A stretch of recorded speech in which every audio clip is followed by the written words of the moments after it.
All right, good evening, everyone, and welcome back to the STEM Files.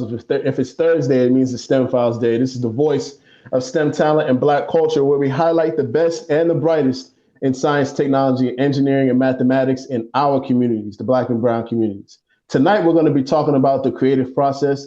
Everything of value involves a creative process. So stay tuned for more after this.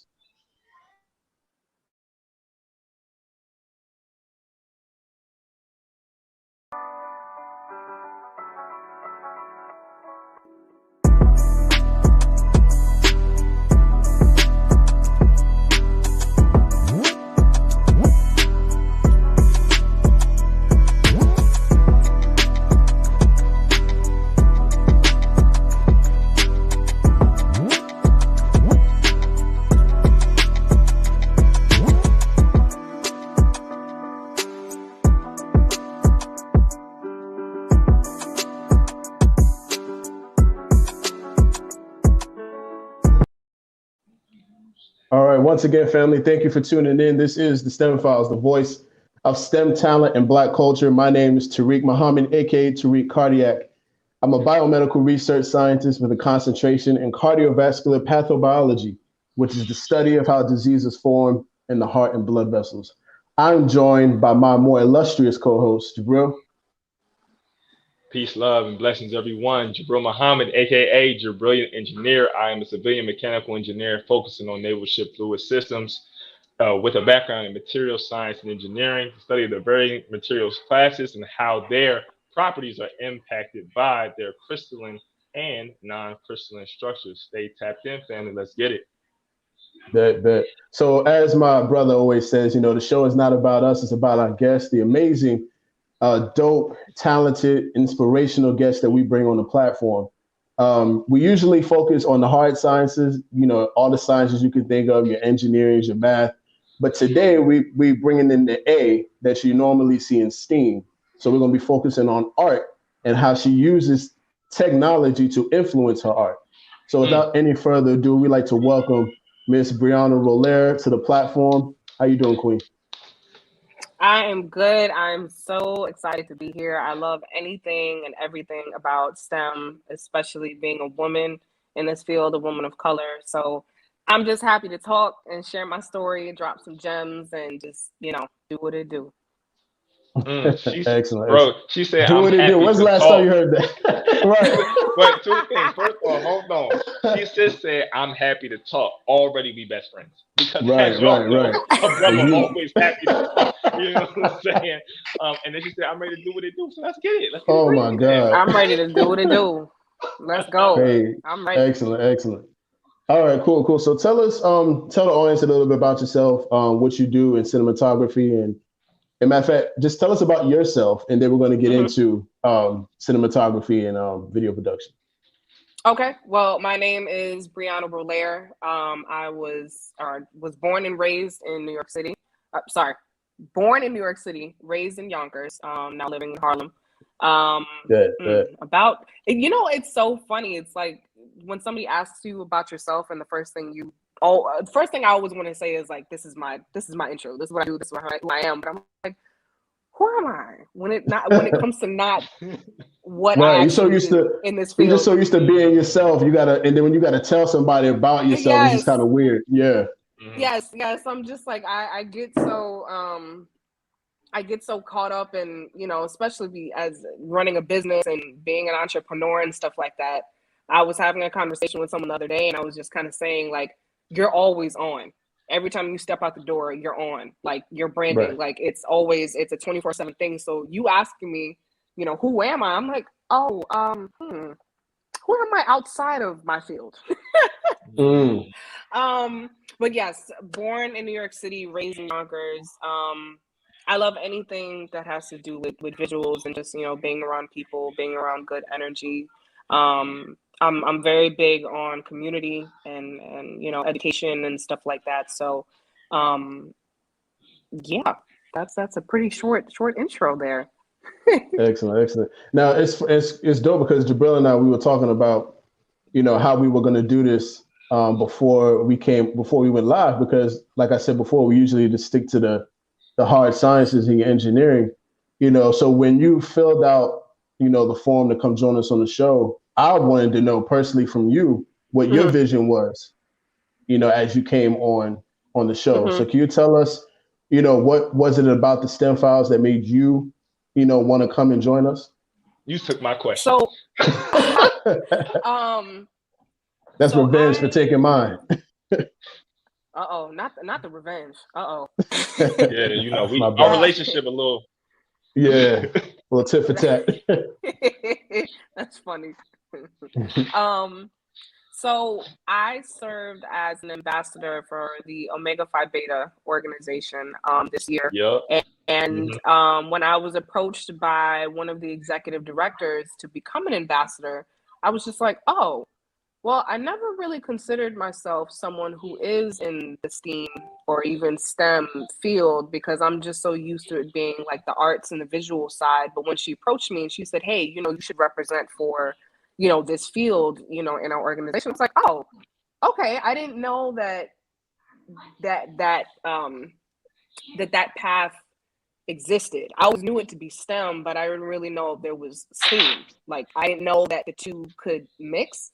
And then, as I kind of like started to, talk to different people within the organization and started to do like different events and stuff like that, excuse me, I realized that this is something I've been doing as long as I've been in this field. I mix the arts with technology because I've been working with cameras since I was 17. I'll be 27 in a couple of months.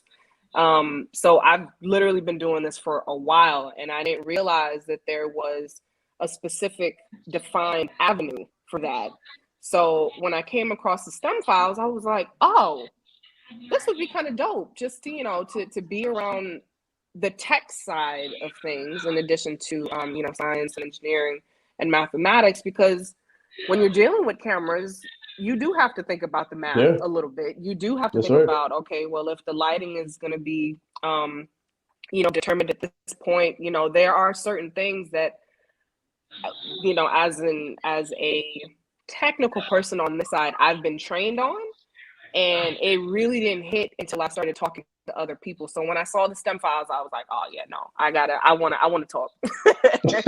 I want to be a part of the conversation. So yeah, that's literally how it happened. It was just a realization of like the work that I do. It is really technical. And then there is that other aspect of being a visual artist. And it's like, okay, well, we know that we want to execute X, Y, and Z, but how do you execute that visually with a lens, with a camera, with the lights, with all of these things that have to work together to make it look like whoever is executing this vision? So, yeah, I was like, I saw y'all, and I was like, yeah, I want to be a part of the conversation somehow. So, yeah. That's dope. Wow. That's dope. And I'm glad we can be there for you. Be that level, that level of inspiration to kind of get you, help you to become a better spokesperson for your field. That's a jewel in itself, and we're glad to do that to help you with that. Absolutely, awesome. Absolutely. I'm here, right? And as you were talking, for those watching, and as I was listening, you literally were speaking to the science right then and there. Right. How you juxtapose being presented with a vision and having to execute it and bring it to life through the methodology that is the technology that you use, from the camera to the lenses to the lighting. All of that takes a scientific mind to then create a picture or a process that is then to be consumed and interpreted as you saw it to be interpreted. So if I go and watch one of your productions or I see a picture, if I don't get from it what you desired, that can be interpreted as you didn't do your job, or my level of awareness may be just too low. But there has to be a healthy marriage between the technology and the art to be able to convey the proper message. So with that being said, I know when I was looking at and I was going over your video that you sent to us for promo, and you were talking about I'm a cinematographer, videographer, editor. I was like, oh my. Like, I was like, it's just so much to Brianna. So if you would, we like to do something on the STEM files. We kind of just drill down on some terms. So talk to us about what is cinematography, and then we can relate that to video production, editing, and whatnot. But start us off there. What is cinematography? What does that actually mean? So a cinematographer, and it's funny, I've only been in the officially in the film world for maybe about a year and a half, but from what my experience has given me, a cinematographer basically is the person who is responsible for creating the mood, the lighting, and the angles, and all of those different things when it comes to creating a film. So actually, while I was working with my students today, and I was explaining to them what a cinematographer was, so I can kind of break it down this way. So when you look at a film, everybody always thinks about like the director, right? Everybody thinks about the producer, you know, like the top line people, but then you've got the cinematographer. That's the person that literally is shooting what the director is actually asking for. So, you know, if you think about like your favorite movie or something like that, the director's like, okay, well, we want to get boom, boom, boom, boom, boom. We want to get all of these different things. How can we do that in terms of working with cameras and working with lighting? So the cinematographer is the person that executes both of those things. And basically has control over setting up that mood for that scene or like the entire film or that production.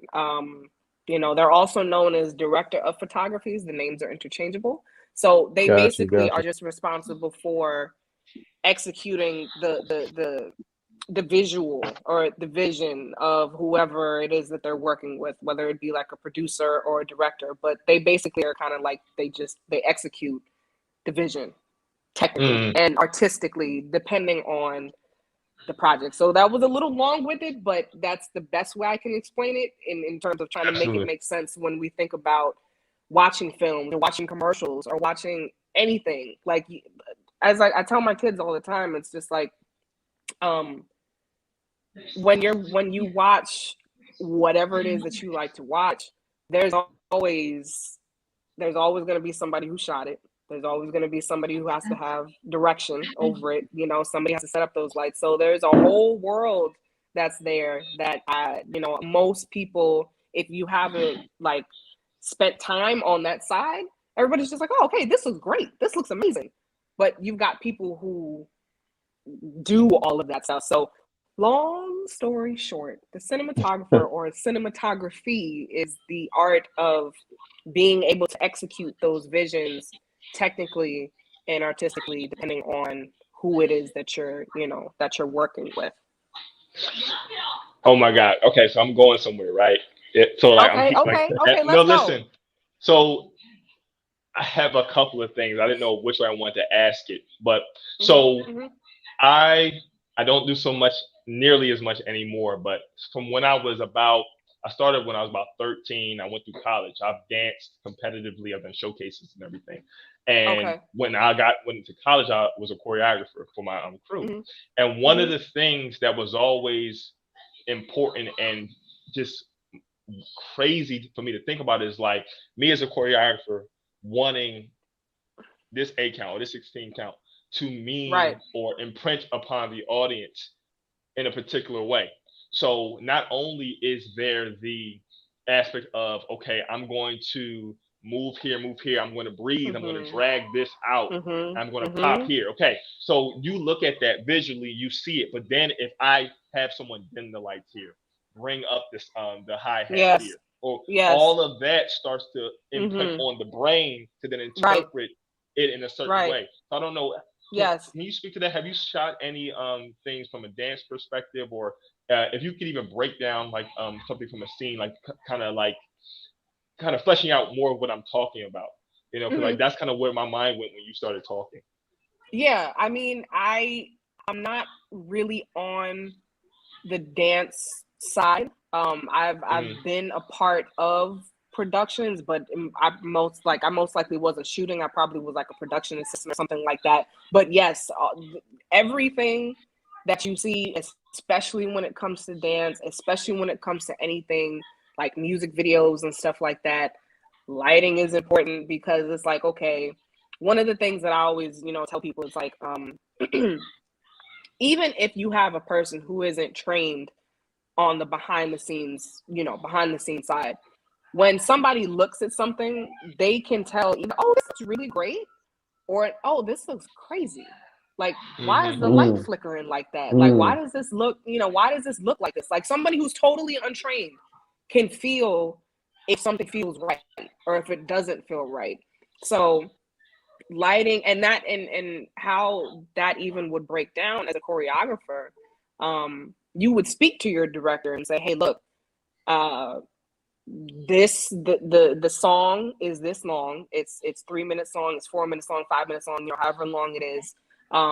Let me run through it with you, just so you can kind of see like what actually is going to happen. And then the director would be like, okay, well, we're gonna need a camera here. I want lights there. Are we gonna be capturing sound? Did all these different things start to form together? Then once the director decides, okay, these are the shots that we want, this is what we want the final look to look like, then the DP or the cinematographer would come in and be like, okay, well, if the director wants this, we need this kind of camera, we need this kind of lens, we need these kind of lights.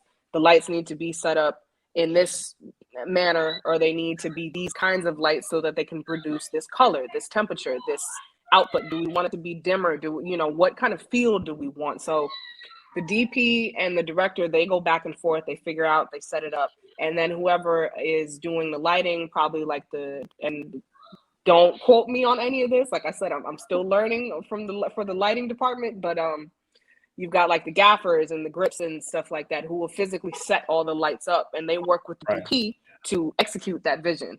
So it really all becomes like a whole pyramid of how it all needs to be set up, so that by the time that everything's done and it's sent to the editor and it's all edited and everything was great, anybody who's watching is just like, oh my gosh, like, that was a dope, that was an amazing move. Or did you see like how the dancer did that arch and the light kind of hit his face, something like that. So even if, like I said, even if you're not totally trained behind the scenes, you notice these little things, even watching like music performances or, like the BET award, something, anything that is like that, there's always going to be a feeling. It's just like, oh, that was dope. Like that, look at the fire. Like, this looks amazing. Right. It's the crew. It's the crew. It's the person or the people who are working to make it look great and have everybody feel like, they were either a part of it or feel like their vision was correctly executed. So it's a whole lot of people. It's a whole lot of people that make things like this happen. And it's funny, I was talking to my students earlier today, and the activity that I have them do, because I teach middle school throughout the week, the activity that I have them do is I ask them, because they are in middle school and they're so impressionable and everything is just everything at that age, being 10, 11, 12, 13, I ask them, well, what's your favorite movie? What's your favorite TV show? Of course, they're just watching because maybe a friend told them about it or, something like that. But I ask them to think about their favorite TV show or their favorite movie. And it's like, what happens when you finish your show and you get to the credits? Most people turn the credits off because it's like, nobody wants to sit there and watch a whole bunch of names. Right. It's a black screen with white words. Right. That's boring. Like, no, it's boring. Like, nobody wants to sit there and watch that, because sometimes the credits be like 4, 5, 10 minutes long. But I posed to them, I said, okay, yeah, it's boring, of course, because you don't want to look at a whole bunch of names, but just think about the amount of people that are in those credits. Sometimes it's hundreds. Yeah, sometimes sometimes it's small. Sometimes it might be 15 people, but sometimes it's hundreds of people. So you've got all these people who are behind the scenes. And Jabril, just kind of bringing it back to, what you were saying and thinking about it methodically and from a scientific standpoint. There's a whole bunch of little points in which everybody has to communicate and think about, okay, this is what happens at the top. How do we execute all the way to the bottom and then bring it all back together? So it literally, everything just comes together. So that's why I always tell my students, like, before you turn that TV off and you see them credits rolling, just think about how many people it took to make your favorite movie and how long, what was the budget. So I hope that answered your question.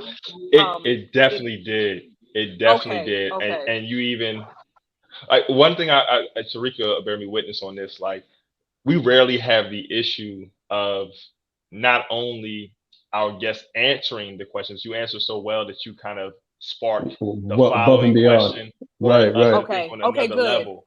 Yeah, Good. and you Okay. know, as you were talking, I was thinking to Tariq. So I don't know if you noticed from our intro video, but we're big Marvel Cinematic Universe fans. And Mm. one of the things when you talk about the end credits, I was like, well, the Marvel Cinematic Universe, since we always watch the end credits, so we waiting Right, for the because you know next there's gonna be end another scene scene. after that. We waiting for the end scene, The only people you can Yes. do and it that might with. be it might be two Right. end scenes. You never know, depending on the movie. But yes, there And are Right. so many hands involved. So I'm just the word system. It's just coming to my mind as you're talking about that production. So, yes. man, yeah, I'm gonna turn it back over to Tariq, and then we're gonna keep it moving. This is great. Yeah, this is fire. It makes me think about because I watch. Everybody knows about CSI, right? And I watch Mhm. it, Yeah. for the science. I watch it for the drama, like the Right. episodic storylines are dope. But in the Right. original CSI in Las Vegas, I could Mhm. never understand why the set is always so dark. And Mm. just thinking about, because even in every episode, like every scene is dark. Like there's barely any lighting anywhere unless you're in like the lab somewhere and there's like overhead light or something like that. But Mhm. when you talk about how you want to feel or Yeah. how you want this particular movie to Right. make you feel or to inspire you, and you think about CSI, it's a lot of death, Mhm. Yeah. So that goes back to the mood and the lighting. The lighting or the mood has to match how you Yes. eventually going to feel, and you Yes. feel dark and gloomy after watching all that death on the screen. Even though it is entertaining. But Yes. am I understanding what you were saying correctly? That's exactly it, because it's just like you are dealing with in a show like that. It is death. It's a lot of black. It's a lot of dark. It's a lot of more death. Um, it wouldn't feel right if like the whole scene was lit and everything looked happy and airy. Right, Like everything, right. it That's not wouldn't it real. wouldn't feel right. Right. It's not real. And it's just like, even you as a viewer, you notice that.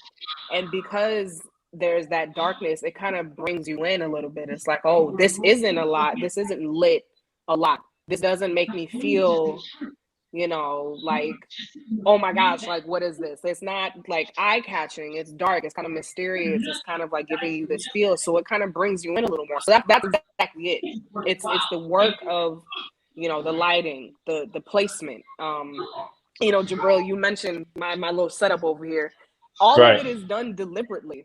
Like, I mean, not Right. just this, but all of it is very deliberate. There's a reason why the light might fall from only on this side. Maybe there's a Mhm. reason why half of his or her face is lit, Mhm. because maybe this side that's lit, they're getting ready to turn this way. So it's a whole process, having to go through the script and decide, well, okay, this is where this is taking place.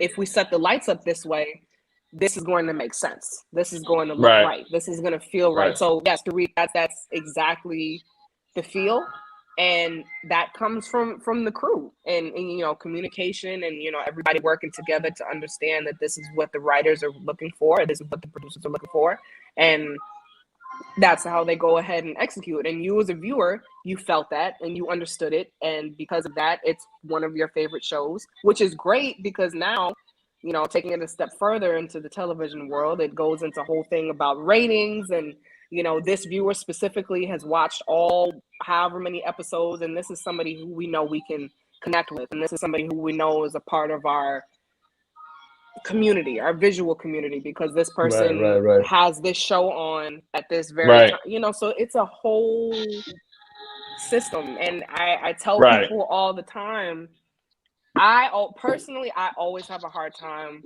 watching films, watching TV shows, and I tell my kids, I tell anybody who I talk to, it's so funny because I've been in this field for a while, and if you ask me if I've seen a show, I usually tell you no, because like I tell my kids, my students, sometimes I'm on set for 16 to 17 hours a day, depending on what I'm doing. So when I come home, I'm not interested in looking at other people's work. Not to say that, I don't want to. No, Wow. Yeah. My mind, I know what it takes to get what I'm looking at, and I don't want to sit there and analyze after I've been analyzing for the last 48 hours.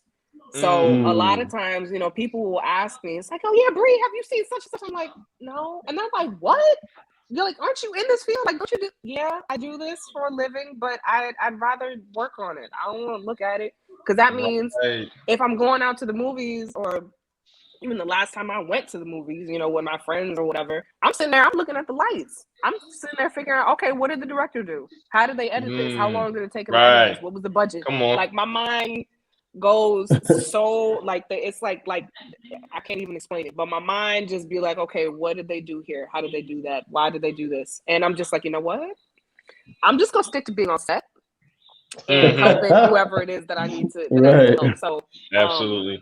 It's literally, and that's one of the things that I love about being in this field. Like, you get to see how much people put in to the things that we watch, and just kind of watch it, and it's just like, oh yeah, that was dope. The story is dope. Like, everything looks amazing, but it's like, how many people did it take to get there?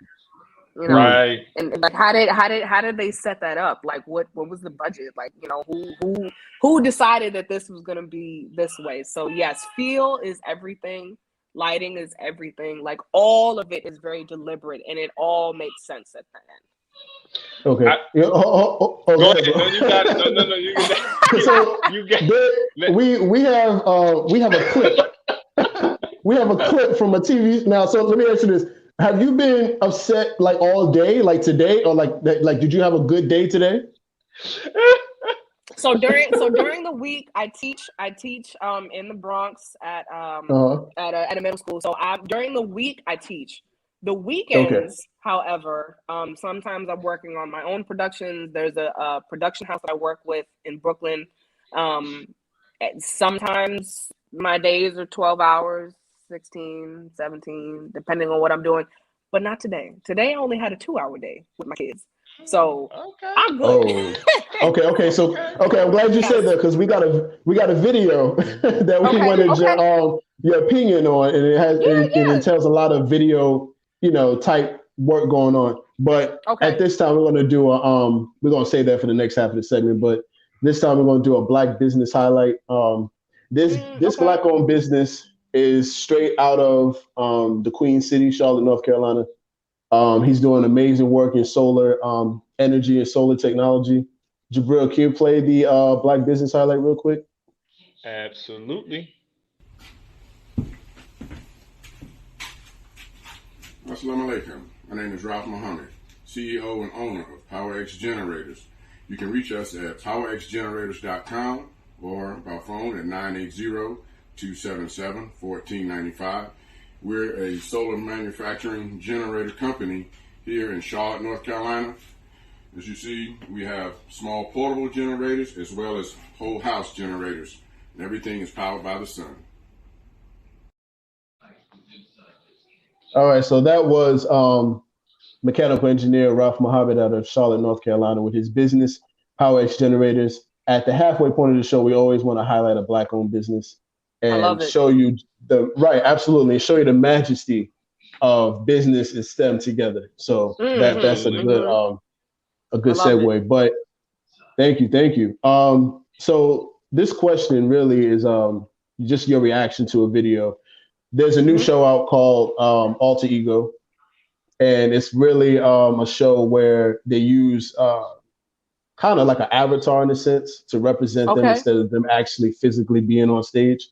Okay. And we just wanted to get your opinion on what you see, okay? Okay, great. I love it. Let's go. Awesome. Time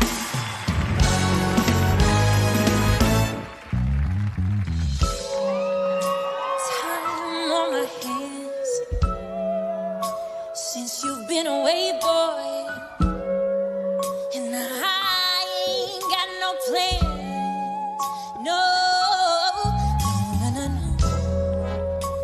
And the sound sound of the rain against my window pane is slowly, slowly driving me insane. But I'm going down. I'm going down. Yeah. 'Cause you ain't around, baby. My whole upside down. All right, so that was pretty dope scene from that show Alter Ego. As you can see, she's singing from a disclosed location, but her avatar is in front of the judges, and whatever the avatar is, whatever she wanted it to be, she designed it, and then of course she's singing the song by another artist. So tell us, about what we're looking at. Like, is this something that you have experience doing, or is it something that you know a lot about? So I definitely don't have any experience with any special effects like that, but my mind was definitely spinning, thinking about how they actually how they did that. It went so many places. I was just like, oh, those lights look really pretty. Okay, where is she? Well, tell us where your mind is going. Yeah. Yes, talk to us about that. Yeah, tell us where it's going. Okay, so the first thing that came to mind, actually not the first thing. One thing that did come to mind towards the end of the clip, it's like, okay, if this is an avatar and the judges are supposed to be watching the avatar, how is there a screen that's there that they're watching while the avatar is singing? Or is this something that, like, how did the from the production side, how did they present this avatar to the audience and the judges, and how far is the actual singer away from the avatar? And then in terms of getting the shots and stuff like that, like, because the avatar, it's an avatar, it's not really real, it's more like CGI and it's more like special effects. How do you frame up an avatar, even though it's not a real person, but it's like, how did you frame that up? And then you have to show reaction shots of the judges, like, do they like it, do they not? So you have that aspect, and then you have the aspect of maybe showing the audience. I don't think they showed any of the audience members, but yeah, that's where my mind went. I'm like, okay, we've got this avatar that's there, that's singing. Okay, there's somebody that's somewhere around actually singing. But how do you present the avatar to the people so that it makes sense? And it's like, are they looking at a screen? Are they looking at a what is it? Oh my gosh, I'm blanking on the word. Holograph. Are they looking at a holograph? Like a projector, on yeah. the screen? Yeah. Right. Yes. Are they looking at a projector? Because it's like all of these things account for how you're going to tell the story. Because it's like, okay, if the avatar is a holograph, that means that there's something actually there physically that people can actually look at, which would give way to the reason why we were able to see some of the reaction shots from the judges. And then also, how did they get the audio from the holograph as well, if it is holographic, because if you have the singer somewhere downstairs, how do they transfer the audio to the stage without it sounding like you're in a production where you're listening to, like a concert, like having that ambient kind of sound, but the mic actually sounds dedicated, like she's actually there. So it's just like, how did y'all do that? Like, I really want to know, because if it's not a holograph, and that's the right word, right? Holograph? That's it? Well, it's a hologram, but holographic is when you see the shimmery aspect on like a card or something, but hologram, yes ma'am. Okay, there we go. Because I was like, that didn't sound right when I said it. So let me just check. But yeah, it's like, if it is a hologram, okay, there's that kind of production aspect. But if this hologram is on a screen, does that mean that whoever is directing from the control room, is that a feed that's going into the system, because it's not something that's actually there. So there's so many things. And I would love to see like how they actually did that, how they actually set it up, because it's a bunch of people with avatars. And if they got the chance to design it, that means that maybe it has to be designed a certain way. Maybe they're requiring only the hologram has to be this color, because if it's not this color, it won't show up on, you know, television. Or if it's not of, you know, maybe if it's not of this height, maybe it won't show. I don't know. There's a lot of different things that I would really, really like to know, like how they did that, because it's CGI and it's live, or taped. It's a tape show. Do we I'm know? not sure if it's live. I'm not sure. Yeah, taped. That's a good question. Okay. I'm not sure if it's live or taped. Okay, because if it's live, that there's a lot more that goes into live productions rather than tape, because live, everything is happening right there. So if you got a hiccup, you got a mistake, somebody got to fix it immediately. If it's live to tape, you know, you can just kind of do it and do it again. There's no real, like, you know, concern. So that's another thing that I would think about. If it is live, that's a whole lot to figure out and make sure that it runs smoothly. There's a lot that would have had to have been done on the back end to make sure that when it is live, that everything goes the way it's supposed to go. So that's where my mind went. I'm like, how did y'all do that? What did it take for y'all to set that up, especially from the technical side? Working with special effects, you know, making sure that the avatar moves the way that the singer is moving, even if there is that capability, like so many things. Wow. Yeah, it's funny when I had. but before we move on to the next. Oh, there, bro. You go. No, I was just going to say. No, I was just going to say. Talking, oh, it's a delay. Oh, go ahead, bro. Tariq, do you hear me real time right now? Yeah, I can hear you. Okay, I think it's a delay. So I'll just keep going.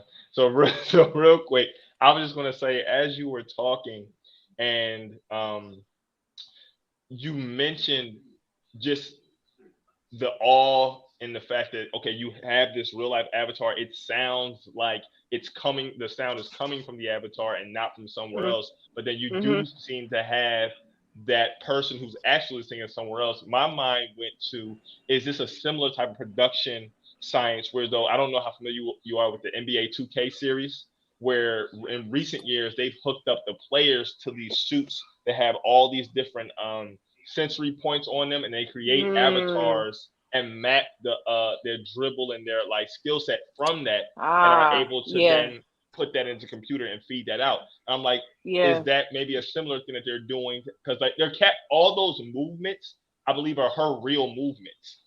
Okay. Yeah, so I believe that there's something. She has like.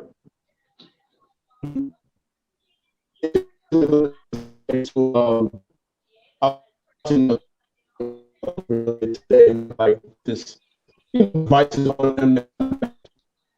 breaking up, bro. Yeah. Tariq, you breaking up, bro. You might have to quickly maybe hop out and hop back in. All right, fam. Well, we're gonna keep pushing some minor technical difficulties, but the show must go on. But I think what he was trying to say was just confirm that everything that you see is what she's actively doing. So I'm so glad you were able to walk us through that. So one of the things that we were talking about, obviously, is the title, and we call this show The Creative Process. One of the things that was important to me to highlight is it's not called a creative process. It's called The Creative Process. And what that says to me, and I hope for everyone else to gain, is we're talking about an overarching process that whether you're in cinematography, videography, you know, photography, or you're in one of the quote unquote harder sciences, this is something that can be applied to any type of methodology or process that you then go out and try to do. So can you talk to us very generally about those kind of general steps that are taken as you may approach, you know, a cinematography project, a videography project, you know, as you kind of start from start to finish, what do those steps look like, and how can they be applied to other areas of STEM and other endeavors that one might do? Oh, well, the first thing I would say, and one of the things that I always try to focus on, is making sure that my mind is right before I go into any kind of production, because I have learned from experience that if I'm frazzled, if I feel like I'm doing too much or I'm just doing the most, as the kids say, I don't perform at my best. And because I do, sometimes there are periods where I'm juggling anywhere between like 4 to 7 projects at a time. And it's like if I'm not centered and if I don't feel stable, then everything just kind of goes out the window. And it's just like, okay, well, I've dedicated enough time to this one. Let me hop to the other one. Let me hop to let me go here. Let me go here. So one of the things that I really have been working on over the last couple months is just making sure it's like, okay, if I know that I'm going to be doing a lot, I'll shut down at like 9 o'clock, 10 o'clock, and I'll wake up early so that I can get my day started early. Like the time I usually wake up, 7 o'clock, sometimes 6:45, 7:30, just so I can have some kind of like rhythm, just so my body understands it's like, okay, your day is going to start at this time, your day is going to end at this time, keeping a routine. So making sure that I'm like 100% or at least 97% by the time I go into a project or whatever it is that I'm doing. That's one of the things I make sure I'm very, very adamant about now. Is, it's like, all right, I know that I got a lot coming up. I know I got like 3 shoots back to back. And even then, I won't schedule stuff. I learned to space stuff out because I'm the type of person where I just like to go. I like to go, okay, I'm going to go from here. I'm going to go to this borough. I'm going to go from Brooklyn to Harlem to Queens and, all in a matter of 24 hours. And it's like, no, I don't have to do that. I don't have to go to Brooklyn today. I can go tomorrow. I can schedule. You don't gotta go. No, I don't have to do that today. If I'm going to be scheduling with a client, I don't have to schedule it back to back to back. I can space it out because I know myself. Why am I going to do that to myself just so I can say that I did it? Now it's all done, and I'm going to end up doing the same thing all over again. So, first thing is making sure that my mind is together, and then second thing would be to, follow that up. It's like, all right, you feel good. Keep that same energy with whatever it is that you're, working on. So I would imagine in the engineering and the more scientific fields that things can be very, what's the word I'm looking for? Very mind requiring. Yes. Because there's a lot of things that you have to think about. There's a lot of things that you have to put together in your head. There's a lot of things that you might have to put together in your head and then use your hands. So it really becomes a mind, body, sensory experience. Like, even though you might not be thinking about it, because it's like, okay, I have to work. My mind is, things are firing off up here. But, if you're going into a project or if you're going into certain, I don't know what the word would be. Well, I guess a project or, whatever it is that you're getting ready to do and you're going in, it's like, okay, I know I got to set this up. This has to be done at a certain time. This has to be plugged in a certain way. This has to be moved a certain way so that it doesn't X, Y, and Z. Your mind is just going like this. It just keeps going and it goes and it goes and it goes. And then at the end of the day, you're just like, you can't think about anything else because your mind just been spent the entire day. So the creative process, and it's different for everybody, especially when it comes to, talking about these different fields and being in these different, paths and stuff like that. But I think on a general, from a foundational point, your mind got to be right. Everything else got to be right before you can step into another project and understand, like, okay, this is what I have to do. This is what's being required of me, especially if you're working for somebody else. That becomes a whole different conversation, whole different pathway, especially in STEM fields, working for companies, working for other people. There's a certain you have to uphold, to a certain standard, working with bigger companies or working with tech companies and stuff like that. It's just, there's different requirements, so it's just like, I got to manage those requirements, and then there's me, as not myself, but I'm just saying for that person in STEM, it's like, okay, I'm working for this company. I got to do this. I got to do that. I got to set this up. But what's left at the end of the day? Still you, So that's one of the things, especially just to begin the creative process with anything, especially in the field. It's like having that balance. It's like, all right, I did this for today. I set this project up for today. I talked to this person today. I had this lecture today. At 7:35, that's it. No more. I've had enough. Time to close it Shut down. down. My That's right. phone is off. If I'm working for a company, I'll respond in the morning. if I'm not working for a company, I'll respond in the morning.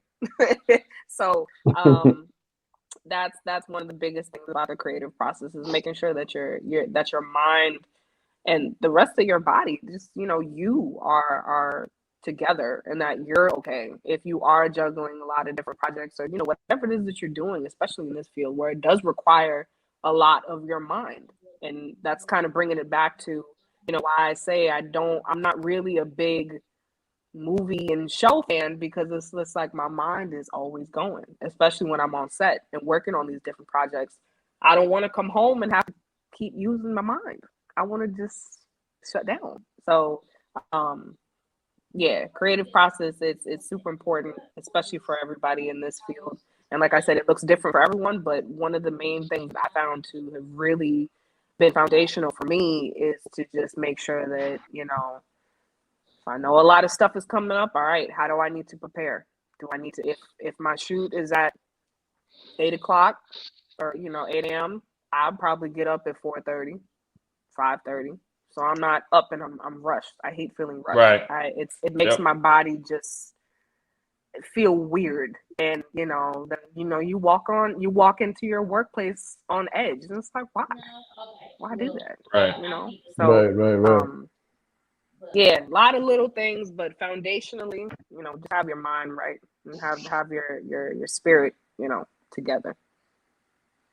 Can I say a couple of things to that really quickly? Because you said so much, and I really need people to understand. So I want to start somewhere. So creative as an adjective is relating to or involving the imagination or original ideas, especially in the production of an artistic work. Mm-hmm. When we talk about STEM, we talk about STEAM, we talk about the creative process, the ability of one to create, to bring something into existence is a direct byproduct of the state of literally the most powerful thing in creation, which is the human mind. Yes. Wherever you look around in your environment, if it's where you live, where someone else lives, as you drive around and you experience the world, you're literally seeing the embodiment of someone else's reflections of the mind.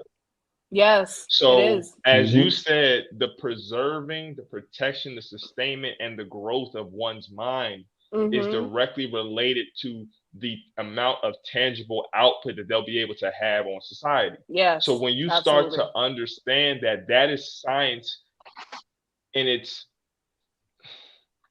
purest form.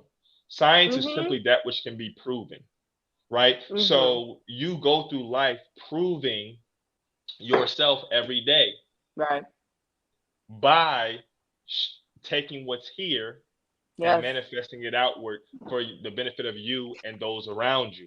So all of this is a very comprehensive scientific process. And really, to go even deeper, and I'm going to paraphrase, and Tariq, the Honorable Minister Farrakhan has told us in the Nation of Islam that the human being is the happiest when they're productive.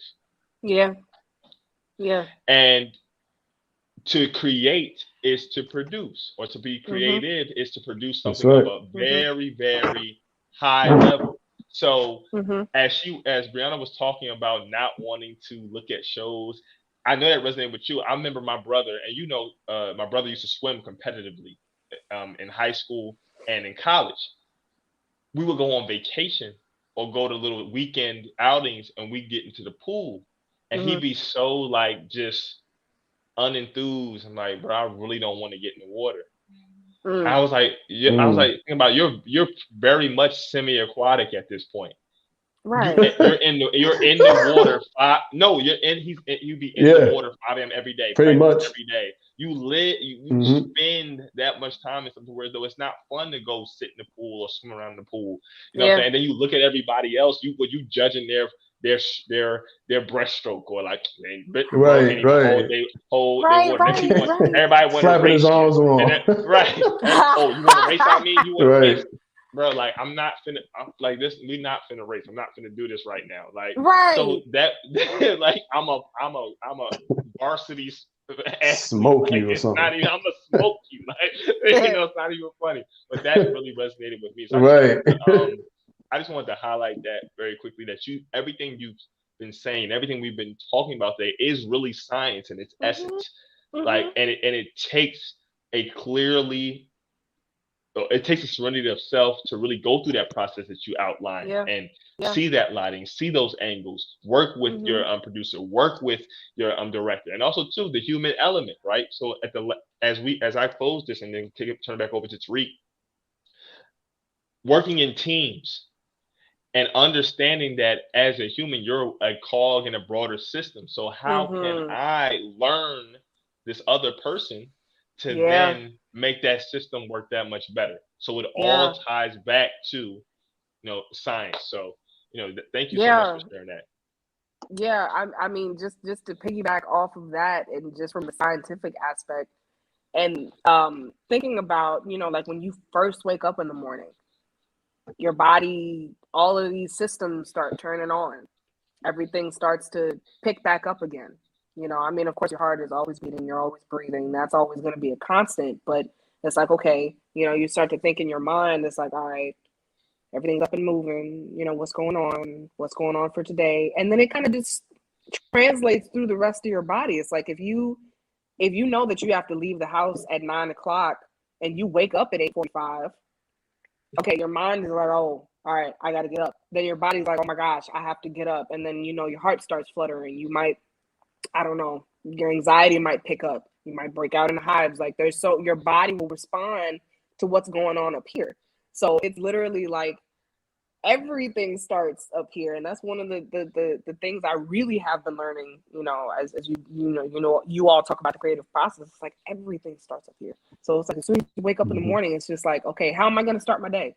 What does my 24 hours look like? Or what does my whatever look like at the top of your day? I have always prioritized my mornings.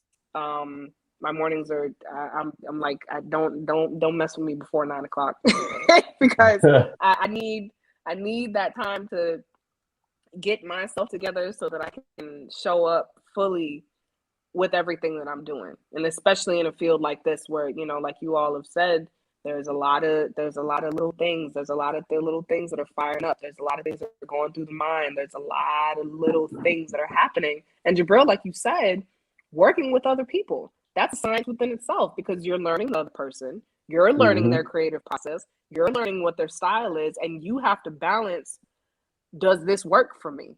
If it does, this is great because now I found a partner. I found a friend. I found whatever.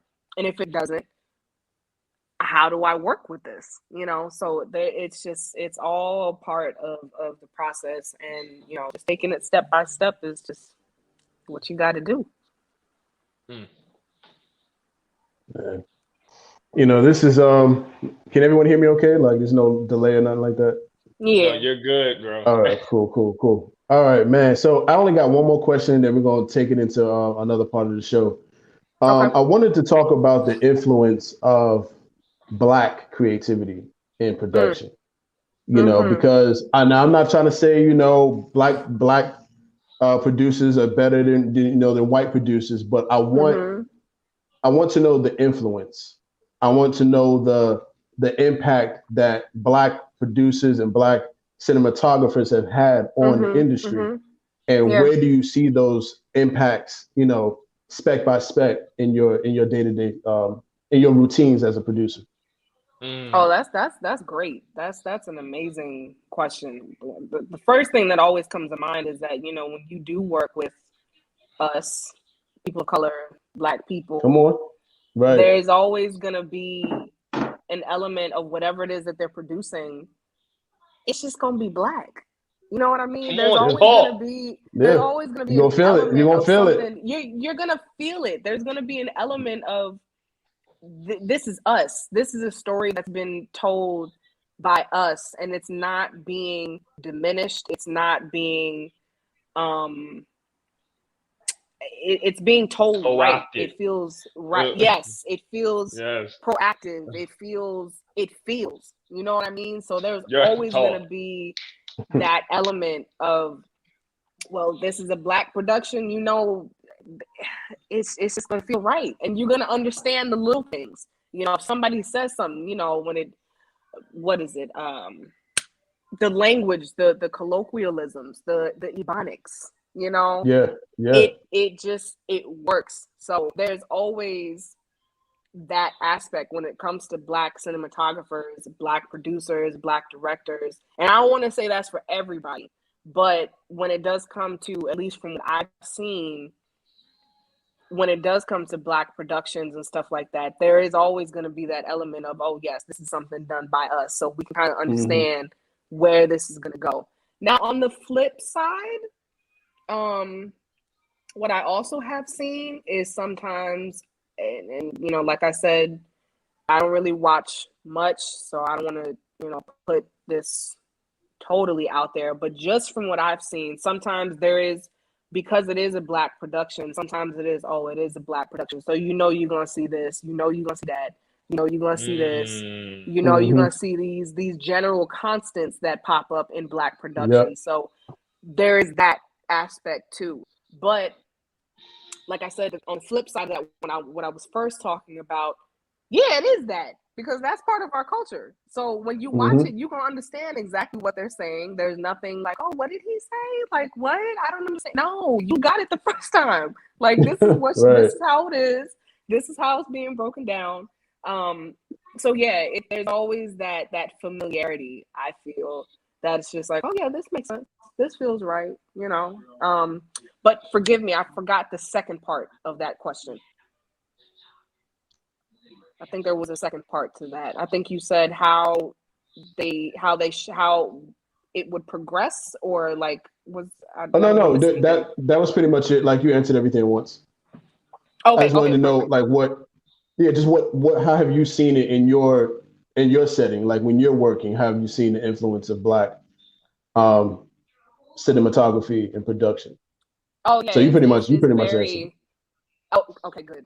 Yeah, it's very, very prevalent, very, very prevalent. It's just like, this feels right. This feels good. This feels like something I can relate to. You know, not something that's just kind of like, Black people wouldn't say that. What? What she say? Do that make what? I don't understand. This don't feel this. That, like, there's none of that.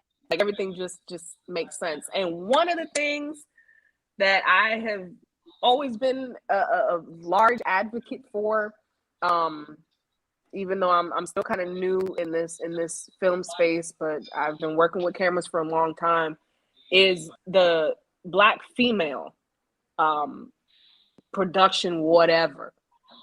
That is something I do not tend to find. I know we're out there. I know we are out there, but especially when it comes to finding Black female cinematographers, Black female DPs, you don't really see us. And I always, like, you know, when I do come across somebody who's on Instagram, because that's usually how I do a lot of my connections with, you know, like, clients and, you know, just people in creatives in general. I'm like, oh my God, it's a Black female DP. Where you live? What you do? Who you work with? I want to work with you, because we don't see each other very often. So that's another really big thing that I always am very adamant about, making sure that I, stay connected to, because, you know, it's not something you see very often. Right, It's like, right, yeah, right. you've got Black female directors, you know, you've got Black female producers for sure. But when it comes to the visual side, I'm like, where are we at? You know? Exactly. So Exactly. that's just a tangent. But yes, when it comes to Black led productions, you gonna feel it, and you gonna understand that this is something that's familiar, and everything, it makes sense, you know, for the most part, and it feels what it's supposed to feel. Absolutely. Got it. And we have oh, go ahead, bro. No, I was going to say I wanted to make sure we got this question from one of our most loyal viewers, the Black Math Academy. Yes. And he's going to be on the show on the 18th, by the way, too. Come on now. Coming on a major supporter. So his question is, as we were talking about the narrative of Black production, he said to follow up on that, is there an effort to change the narrative of what a Black production is? Are we moving from trauma and drama-filled works to just Black people being ... Right. Beautiful question. That's a great question. And that's actually what I was trying to allude to when I was talking about the flip side of that, because a lot of what I've seen on Instagram, on social media is, all right, we got all the movies about slavery. We got all the movies about Black plight. We've got all the movies about what it was in the civil rights movement and all the things which really wasn't that long ago. Right. So you've got all these, I mean, we talk about it. It's just like, yeah, that was really my great grandmother or my grandmother. It didn't happen long ago. Right. There's that whole conversation, but to be honest, to examine that personally, I don't know what that looks like. I do know that narrative and that question is being asked it's a conversation among a lot of Black creatives and filmmakers right now. I've seen that question pop up a lot. I hope it does change, because I was talking to somebody the other day and I was just saying, and kind of to step away from the creative side of it, but I was talking with a friend of mine and I was just kind of saying, like, at what point for people of color and Black people are we going to be able to walk into a space and have a conversation where race is not an issue? Is it going to be in 2100, 2200, when people, for ages and centuries later, like, how long is it going to be before this is not an issue? This is not something that we have to bring up and combat and explain to our children that, X, Y, and Z happens, so this is how you have to, like, so can I say something? Oh my God. Yeah. Finish your thought. I'm sorry. I didn't mean to cut you off, but I just. Yeah, no, it's all good. It's all good. Oh, it's not. Okay, so listen. When you finish your caught the spirit. Finish your thought on that, and I'm gonna respond when you're done. I don't want to be. I'm sorry. But go ahead. No, it's all good. It's all good. It's something that I know is prevalent within the community. I don't know what that looks like in terms of production, narratives, drama. I'm not sure. I just hope that it does change, because it's just something that it's like, all right, how much longer are we going to see these things? Our families have experienced it. Us ourselves may have experienced it. Our cousins, our brothers, our uncles, everybody has a story. How much longer do we have to see it in front of our screens at home, where we are resting our head? So to answer that question, I really, really don't know what that looks like, especially because of the type of the specific work that I do in terms of, like, just working with the cameras and being on the technical side. I hope it changes. I really do. Because it's just like, like I said, how much longer are we going to keep seeing the same narrative? Right. It's something we've already, like I said, it's something we've already experienced, our families experienced, our ancestors, all of it. I'm making myself tired talking about it. So yeah, that's a great question. I would love to see some changes in these narratives. And I hope that it does come pretty soon. Yeah. I just wanted to add, first off, thank you to Black Math Academy for asking that question. Yes, we're looking forward to having you on the platform, because we know that you're going to bring some very poignant points and we're going to have a good time. As I listened to what you were saying, it brings me to the thought process that when we say phrasing like race not being an issue, race ceases to be an issue, particularly and probably most pronounced when you exist and you create and you have pride in your own space. See, as long as we as a people seek to get the okay from other people, it will always be a problem. Yeah. It will always be something that's brought up. So on one hand, Black excellence is, oh, I have succeeded to this point in the ivory tower. Right. On the other side of the coin, Black excellence is, I created a Black tower. And I worked in different areas in the Black tower, but because it's the Black tower, I've still become successful. I don't necessarily have to be the CEO of the Black tower, but the fact that I exist and I support and I have a quality of life in the Black tower, I'm successful. See, what starts to happen is when you have a certain level of self-respect and you have done for yourself to the degree where whether you created the entity yourself or you're the CEO of it, or this is your personal intellectual property, what have you, you have elected to work for the benefit of and work in a space where there are those who look like and think like and speak like and work for the benefit of you and I.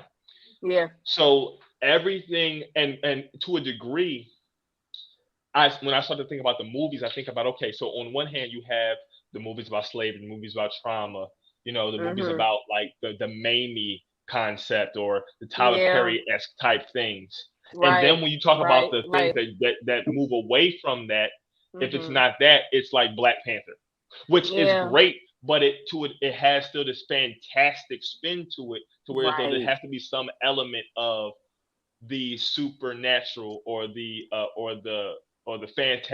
fantasy. But I know I see on social media so many times, like when are we gonna get a movie about Hannibal?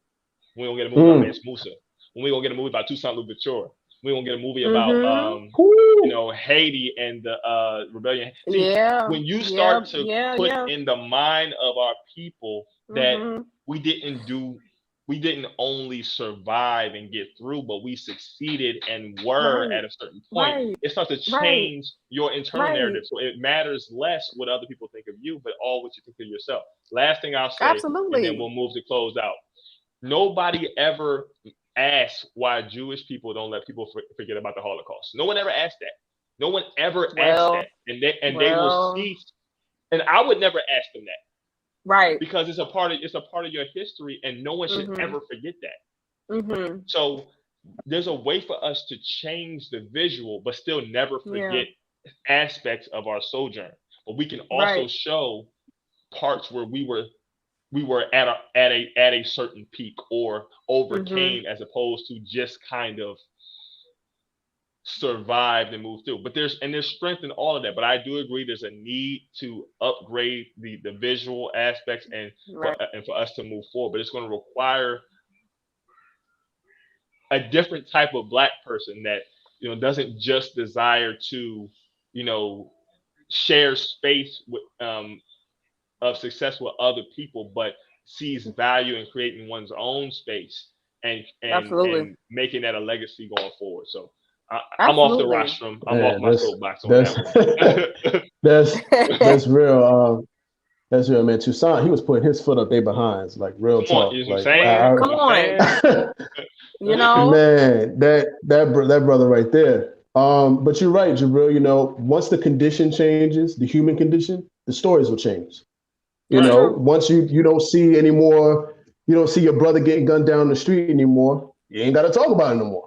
So once that goes away, then you can start bringing in the type of stories that, you really want to see. So change the condition, change the story, And I think to add on to that too, I think a part of what could be part of that is just, people working on themselves and, just bringing it back to, being comfortable with what it is that, you're okay with and, how you feel and how how you specifically show up to these places. And Jabril, I think you brought up a really, really good point. You were just saying, and forgive me if I'm paraphrasing, but like just understanding that this is something that I want to do and this is how I'm going to do it. And this is how I'm going to show up in these spaces. But it's kind of like, well, if you're comfortable with you, then everything else will follow. So I think having, I mean, and I don't want to get too deep because I know we got to go, but you know, doing that spiritual work, doing all the additional work that is required to do whatever it is that you need to do on a day to day. I think that's also super important. But yeah, changing those narratives is something that's going to be really big. And like Tariq, like you said, you know, changing that human condition, because it's like, you know, you the other day, I think, what was I doing? I don't know where I was, but it's kind of like you know, you walk around, you might be wherever it is that you're. Where was I? Walking somewhere, and I looked up and I saw like sneakers hanging off the power lines. And I think at one point I had researched, I was like, what does that mean? Now, I don't want to paraphrase, I could be wrong. Somebody let me know in the comments, but what I found is that when you do see a pair of sneakers hanging over some power lines or something like that, that means that that's where that person was, their life was taken at that point. So Tariq, just to piggyback off of changing that human condition, it's just like seeing stuff like that, you know, and then it becomes represented in the films, and then this is a constant. It becomes a constant kind of thing that is just in our space. So yeah, I'm very interested to see what that new narrative is going to look like, and you know, see what it is where we can all just be us without it having to be that extra little tidbit of whatever else constantly shows up. So yeah, it's real. All right, family. Well, we've been thoroughly fed. You know, we went over our usual time limit of an hour. But I'm glad we did. This is a very, very thought-provoking conversation, and not something that Jabril and I usually do when it comes to certain disciplines. So it was refreshing for us as well. There's a part of the show we call a social media tap-in, and we ask the guests just real quick, what's going on in this picture? You know, just every detail they can remember about what's going on. You ready for it? Yeah, I'm ready. All right, so we got a picture here. You behind the camera. There's some stuff going on the stage. So what's going on in this pic? So I have been working with a church, the Double Love Experience. Shout out to my church family over there. I've been working with them since 2018, and we within the last 2 years, yes, because this November, in a couple of weeks will be our the church's 2-year anniversary. I work as their like director of communications. So my baby, that's my big baby, that camera, I call her my baby. That's my big baby that I'm working with. I think the praise team was actually in the middle of rehearsals at this point. So I got my big baby with me, and then if I can remember correctly, there was also my phone that was there because we do live stream the services. So it was a whole technical setup, and you know, just being because now we are back in person, everything is live. So I'm probably there thinking about, all right, let me make sure these lights ain't overexposed. Let me make sure the sound is good. I don't know where my headphones were. They're probably right in front of me. But most likely watching the levels on the camera to make sure that the sound is good. You know, like I said, making sure the lighting is okay, making sure the stream is up. So there's a lot that's happening, and there's a lot that's going through my mind, even though you can't see me, but there's a lot that's going on. There's a lot. There's a lot that's happening. Beautiful, beautiful. Wow. Well, Jabril and I are eternally grateful for you joining us tonight. Yes, absolutely.